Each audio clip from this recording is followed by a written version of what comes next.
ఇవాళ రామ్ నర్సయ్య పాటలు షేక్ చేస్తున్నాయి ఈ రాష్ట్రాన్ని. అట్లాంటి రామ్ నర్సయ్య విజయరాఘపురం రావడం నాకు చాలా సంతోషంగా ఉంది. తెలంగాణలో 11,000 గ్రామాలు ఉన్నాయి. కానీ నేను అనుకుంటున్నా విజయరాఘపురం లాంటి ఊరు లేదని చెప్పి అనుకుంటున్నా. ఎందుకు లేదు అని అంటే, ఇంత చలిలో ఇంతమంది ఒక దగ్గర చేరి సంక్రాంతి పండుగ అంటే ఏంది?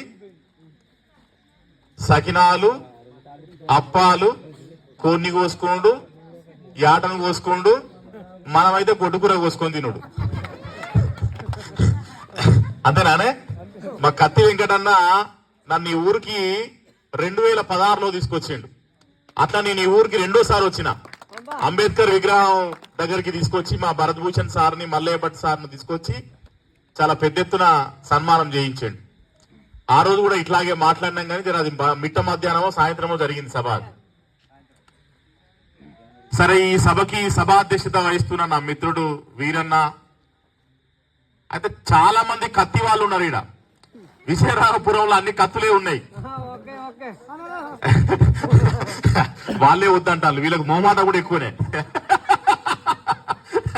స్టేజ్ మీద పిలిస్తే సగం మంది వత్తలేరు, సన్మానం చెప్తా అంటే సగం మంది వత్తలేరు, పేర్లు చెప్తా అంటే సగం మంది వద్దంటారు. నన్ను కత్తి నాగరాజు అన్న వారం 10 రోజులుగా వెంటబడి, అన్న కంపల్సరిగా మీరు రావాలి అని చెప్పేసి పిలుచుకొచ్చింది. నాకు చాలా సంతోషంగా ఉన్నది. ఎందుకోసం అంటే, ఈ సమయంలో నేను హైదరాబాద్ లో సెంట్రల్ యూనివర్సిటీ ఏరియాలో ఉంటా.